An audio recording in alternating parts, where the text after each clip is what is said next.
नमस्कार विद्यार्थी मित्रांनो, मी काटे सर. पुन्हा एकदा सर्व विद्यार्थ्यांचं हार्दिक स्वागत. आज आपण स्टेटमेंट क्रमांक 2 पाहणार आहोत. पहिल्या नंबरचं स्टेटमेंट, 1 नंबरचं स्टेटमेंट आपण मागील व्हिडिओ लेक्चरमध्ये पाहिलं होतं. कोणतं स्टेटमेंट होतं? Opening statement of affairs. आणि आजच्या व्हिडिओ लेक्चरमध्ये आपण क्लोजिंग स्टेटमेंट ऑफ अफेअर्स पाहणार आहे.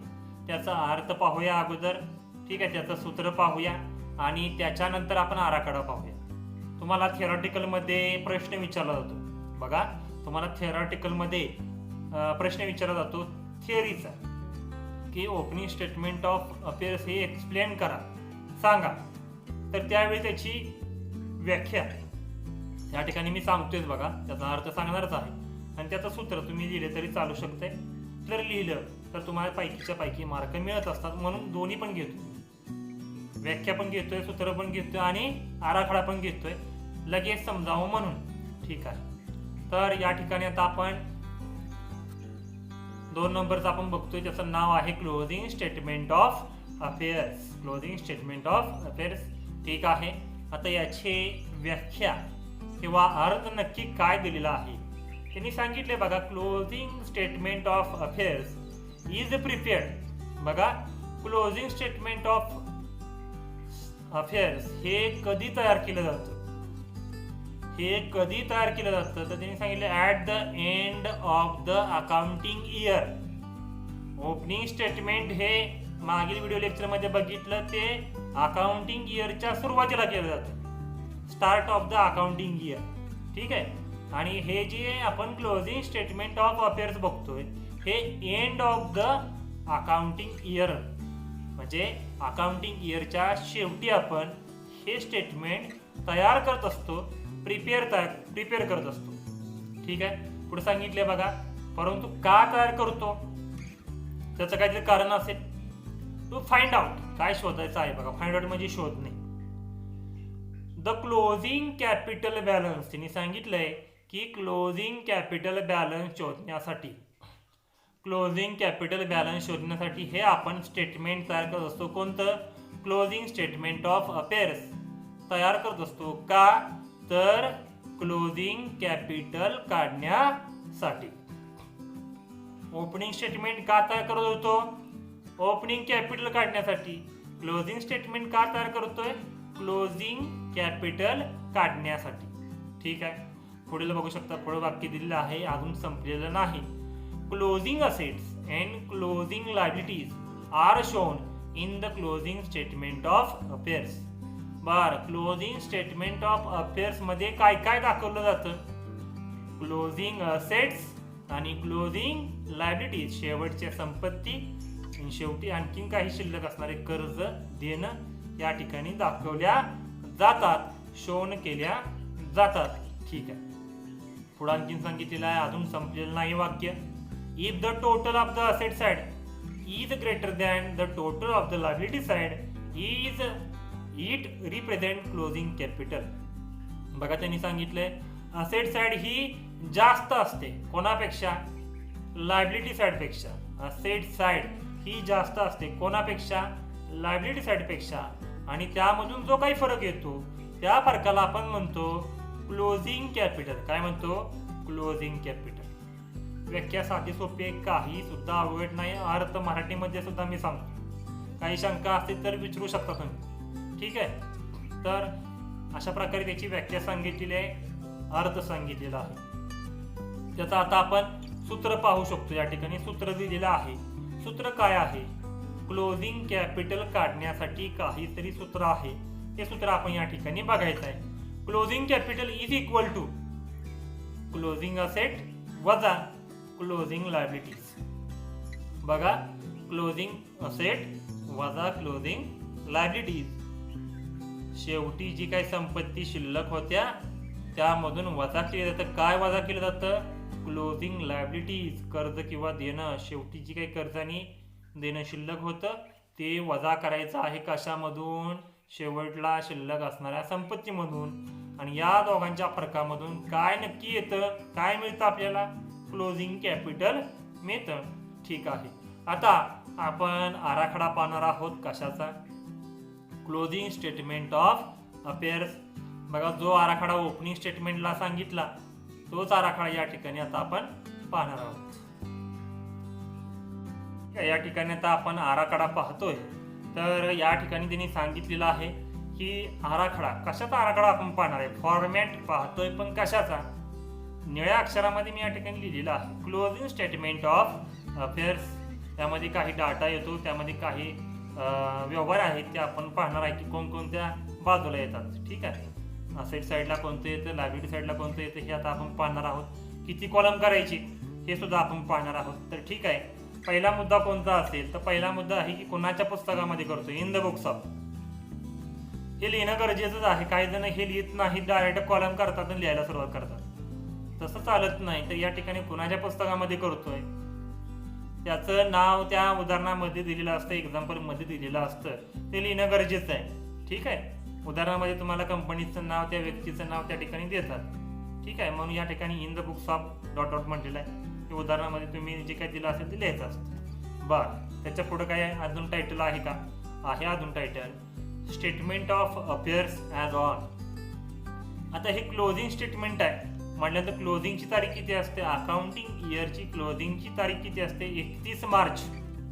काल काय असेल ते उदाहरणामध्ये दिलं असेल. बघा, क्लोजिंग स्टेटमेंट आपण तयार करतोय, स्टेटमेंट ऑफ अफेअर्स या ठिकाणी मी हेडिंग दिलेलं आहे. त्यानंतर ॲज ऑन म्हटलंय, म्हणजेच काय तारीख लिहायची या ठिकाणी. ॲज ऑन वर्षाच्या शेवटची तारीख असते, क्लोजिंगला वर्षाची शेवटची. मागच्या व्हिडिओ लेक्चरमध्ये बघितलं ओपनिंग, त्याला वर्षाच्या सुरुवातीची तारीख असते. आता या ठिकाणी लिहिणार आहे आपण शेवटची, वर्षाच्या शेवटची तारीख 31 मार्च, जी काही साल असेल ती या ठिकाणी लिहू शकतो. मी या ठिकाणी डॉटर म्हटलेलं आहे. ठीक आहे, आता कॉलम किती करायचे तर सर्वांना माहिती आहे कॉलम किती होतात, 4 कॉलम होतात. ठीक आहे, याला 2 बाजू आहेत. कोणकोणत्या बाजू असतात तर मागील व्हिडिओ लेक्चरमध्ये बघितलंय. तुम्ही सांगायचं आहे कोणकोणत्या 2 बाजू असतात. एक असते लायबिलिटी साईड आणि दुसरी असते असेट साईड. ठीक आहे, कॉलमला मी या ठिकाणी नावं देतोय.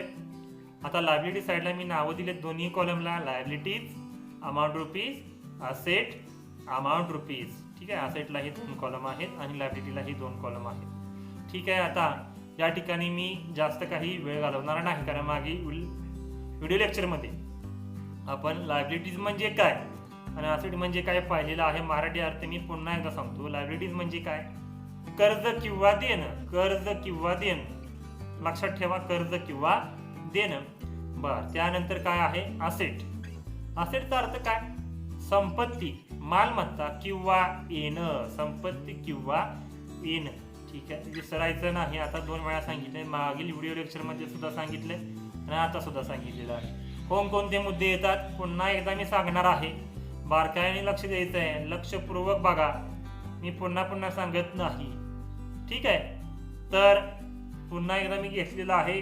तर हे क्लोजिंग स्टेटमेंट आहे.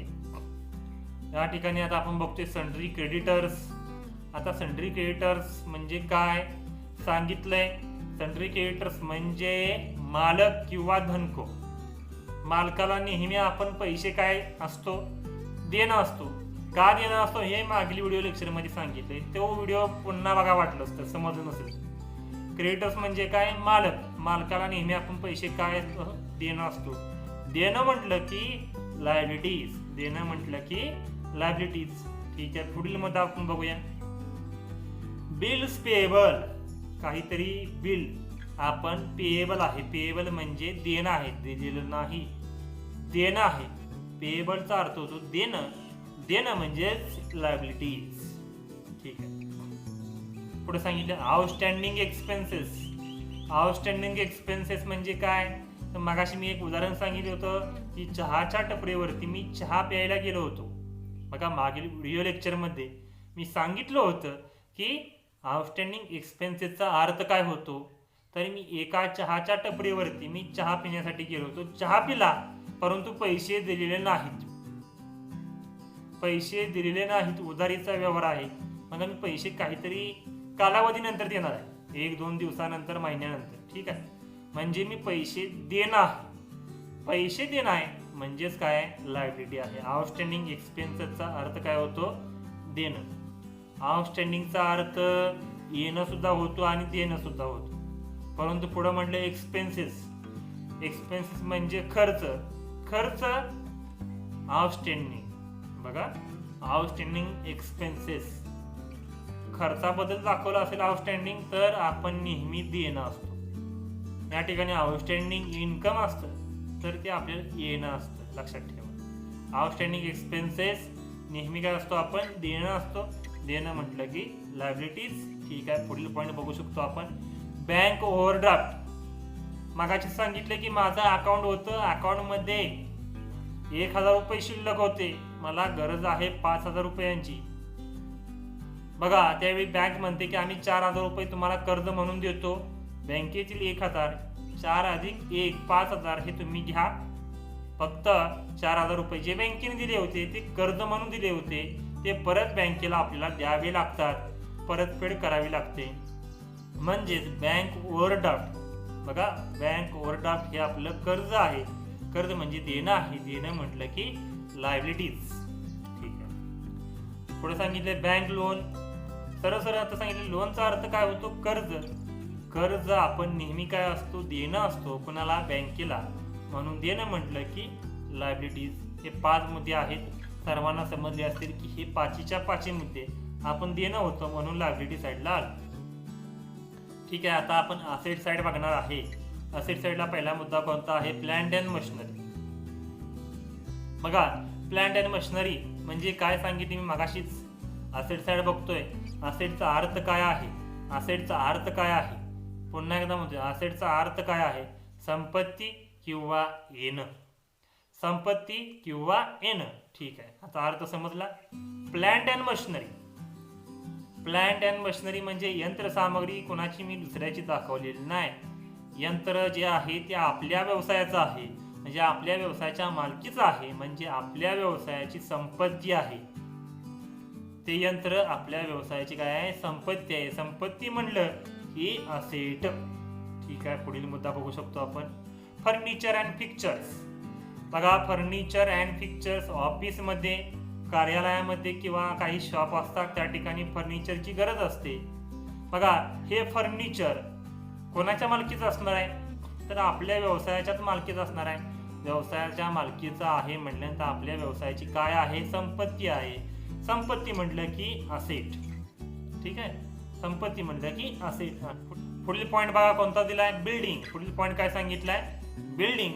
बिल्डिंग म्हणजे काय, इमारत. इमारत कोणाची दाखवली असेल, दुसऱ्या व्यवसायाची, दुसऱ्या कोणाची नाही. दुसऱ्या कोणाचाही मी दाखवत नाही, म्हणजेच कोणाचं दाखवतोय, आपलंच दाखवतोय, आपल्या व्यवसायातच दाखवतोय. म्हणजे इमारत ही आपल्या व्यवसायाच्या मालकीची आहे.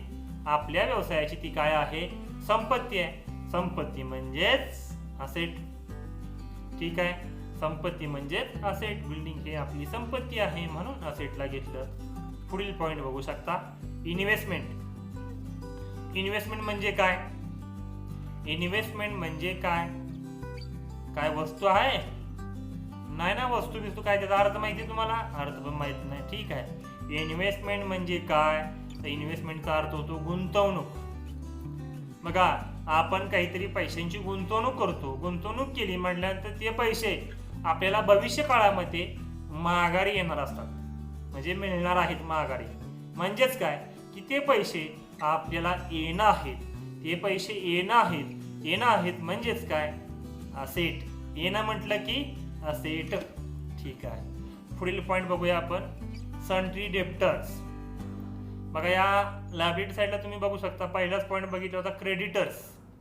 त्याचा मी अर्थ सांगितला. काय सांगितला अर्थ, मालक, मालकाला नेहमी देणं असतो. आता सांगितलं इकडं असेट साईडला बघा काय सांगितले, डेप्टर्स सांगितले. डेप्टरचा अर्थ काय, डेप्टरचा अर्थ काय, मिनिंग काय. डेप्टरचा अर्थ होतो ग्राहक किंवा ऋणको. बघा, आपल्याकडे काही वस्तू आहेत, एक ग्राहक आला, त्या ग्राहकाने आपल्याकडून वस्तू विकत घेतली, परंतु उधारीवरती वस्तू विकत घेतली.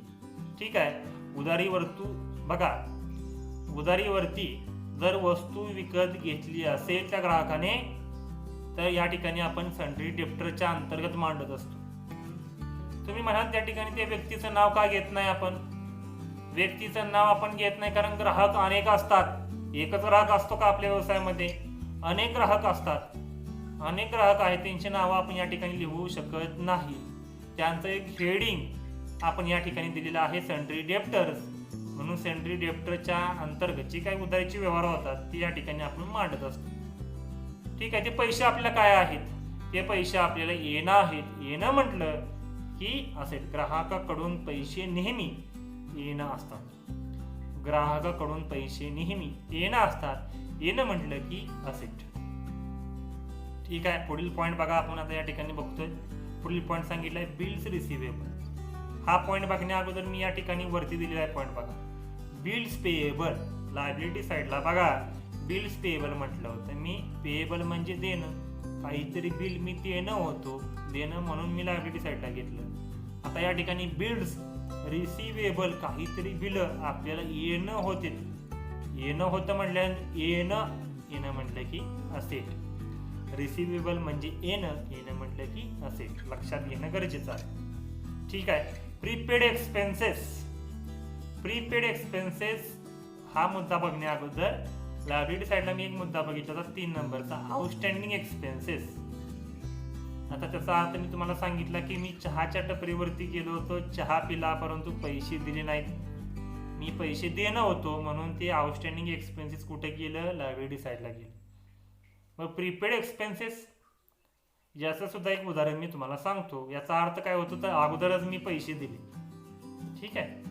तर प्रीपेड एक्सपेन्सेस याचं एक उदाहरण बघूया. मी चहाच्या टपरीचं उदाहरण घेतो. बघा चहाची टपरी आहे आणि चहाच्या टपरीवरती मी चहा पिण्यासाठी गेलो, चहा पिला. बघा त्या चहाचे 5 रुपये झाले होते. मी त्या ठिकाणी 10 रुपये त्या टपरीवाल्याला मी दिले. चहाच्या टपरीवाल्याला जे काही 5 रुपये देणं होतं त्यापैकी मी आणखीन 10 रुपये त्याला दिले. बघा 5 रुपये द्यायचे होते परंतु मी 10ची नोट काढली आणि त्याला दिली. तो काय म्हणाला की 5 रुपये होतात, तर मी काय म्हणणार आहे की 5 रुपये ठीक आहे, 5 रुपये पुढील काही दिवसामध्ये मी चहा पिणार आहे. बघा पुढील काही दिवसामध्ये मी पुन्हा एकदा चहा प्यायला येणार आहे, त्यावेळी ते पैसे तू वजा करून घे. म्हणजे काय की मी अजून चहा पिला नाही, मी अजून सेवा घेतलेली नाही, परंतु मी त्याला अगोदरच पैसे दिले. मी त्याला अगोदरच पैसे दिले परंतु त्याला मी म्हटले काही दिवसामध्ये मी ती सेवा घेईन, चहा पिईन. ठीक आहे. म्हणजे मी अगोदरच पैसे दिले होते. याचा अर्थ असा होतो की मी बघा चहा पिला तर मला ती सेवा मिळणार आहे काही दिवसानंतर, म्हणजे सेवा येणं होती. पण मी चहा पिला नाही तर मला ते पैसे परत माघारी येणार. येणं आहेत म्हटल्यानंतर आपलं काय आहे ते असेट. येणं म्हटलं असेट, येणं म्हटलं असेट. लक्षात ठेवा. पुढचा पॉईंट कॅश इन हँड. अतिशय साधं सोपं आहे. कॅश इन हँड हे आपलं असेटच आहे. आपल्या हातामधील पैसे, आपल्या हातामधील जे काही पैसे असतात, रोख शिल्लक असते, ते दुसऱ्या कोणाच्याही नसतात, तर ते आपले असतात. आपली संपत्ती आहे म्हणून ते आपलं असेट आहे. म्हणून कॅश इन हँड हे असेट साईडला येते. पुढचा पॉईंट बघू शकता. Cash at bank. बँकेमधील रोख पैसे. आपल्या व्यवसायाच्या बँकेच्या खात्यामध्ये काहीतरी पैसे शिल्लक होते. ते पैसे काय दुसऱ्याचे आहेत का? दुसऱ्याचे पैसे नाहीत, तर ते त्या व्यवसायाचे पैसे आहेत. म्हणजे ते आपले पैसे आहेत, आपली संपत्ती आहे. संपत्ती म्हटलं की असेट. संपत्ती म्हटलं की असेट. ठीक आहे. पुढे बघू शकतो आपण. सर्वच्या सर्व मुद्दे संपलेले आहेत. बघा लायबिलिटी साईड संपलेली आहे, असेट साईड संपलेली आहे. आपण बेरीज कोणती करणार आहे? लायबिलिटी साईडची करणार आहे का असेट साईडची बेरीज करणार आहे? व्याख्येमध्ये तुम्हाला सांगितलं होतं की asset side is greater than liability side. बघा असेट साईड ही मोठी असते, जास्त असते कोणापेक्षा? लायबिलिटीपेक्षा. म्हणून पहिल्यांदा बेरीज कशाची करणार आहे? असेटची बेरीज करणार आहे. म्हणून मी या ठिकाणी असेटची बेरीज, टोटल अमाऊंट जी काय येते त्या ठिकाणी मी लिहिणार आहे. बरं मी या ठिकाणी लिहितो. बरं जेवढी काही असेटला बेरीज येते तेवढीच बेरीज कुठे मी लिहिणार आहे? लायबिलिटी साईडला मी त्याची बेरीज लिहिणार आहे. बघा तेवढीच बेरीज लायबिलिटी साईडला मी लिहिणार आहे. तुम्ही म्हणाल लायबिलिटी साईडची बेरीज वेगळी येणार, असेटची बेरीज वेगळी येणार, मग तुम्ही इकडं का तेवढीच बेरीज द्यायला सांगितली? तर सांगतो. बघा या ठिकाणी मी असेटची बेरीज लायबिलिटी साईडला सुद्धा लिहिली.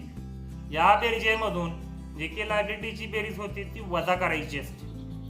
म्हणजे काय, मी एक उदाहरण सांगतो. असेटची बेरीज किती आली, 100 रुपये. किती आली, 100 रुपये. ती बेरीज मी घेतली लायबिलिटी साईडला 100 रुपये. बरं, वरती जे काय सन्ट्री क्रेडिटर दिलंय, बिल्स पेएबल दिले, ठीक आहे, 5 मुद्दे आहेत, त्यांची बेरीज होती 70 रुपये. मी घेतले खाली 100 रुपये. बरं, 70 वजा 100 किती फरक येणार आहे, 30 रुपये. किती रुपये फरक येणार आहे, 30 रुपये. या फरकाला मी काय म्हणत असतो, या फरकाला मी म्हणत असतो कॅपिटल, भांडवल. काय म्हणतो मी, कॅपिटल, कंसामध्ये बॅलन्स इन फिगर. 30 रुपये मी या ठिकाणी लिहू शकतो. मी उदाहरणासाठी 30 रुपये सांगतो. ठीक आहे, की झालं आपलं क्लोजिंग स्टेटमेंट ऑफ अफेअर्स. सर्वांना समजलं असेल. काही शंका असतील तर तुम्ही मला विचारू शकता व्हॉट्सअप ग्रुपला, किंवा या ठिकाणी कॉलिंग नंबर दिलेला आहे त्या ठिकाणी सुद्धा विचारू शकता. व्हिडिओ आवडला असेल तर लाईक करायला विसरू नका. नक्की लाईक करा. आणि व्हिडिओ बघितल्याबद्दल खूप खूप धन्यवाद.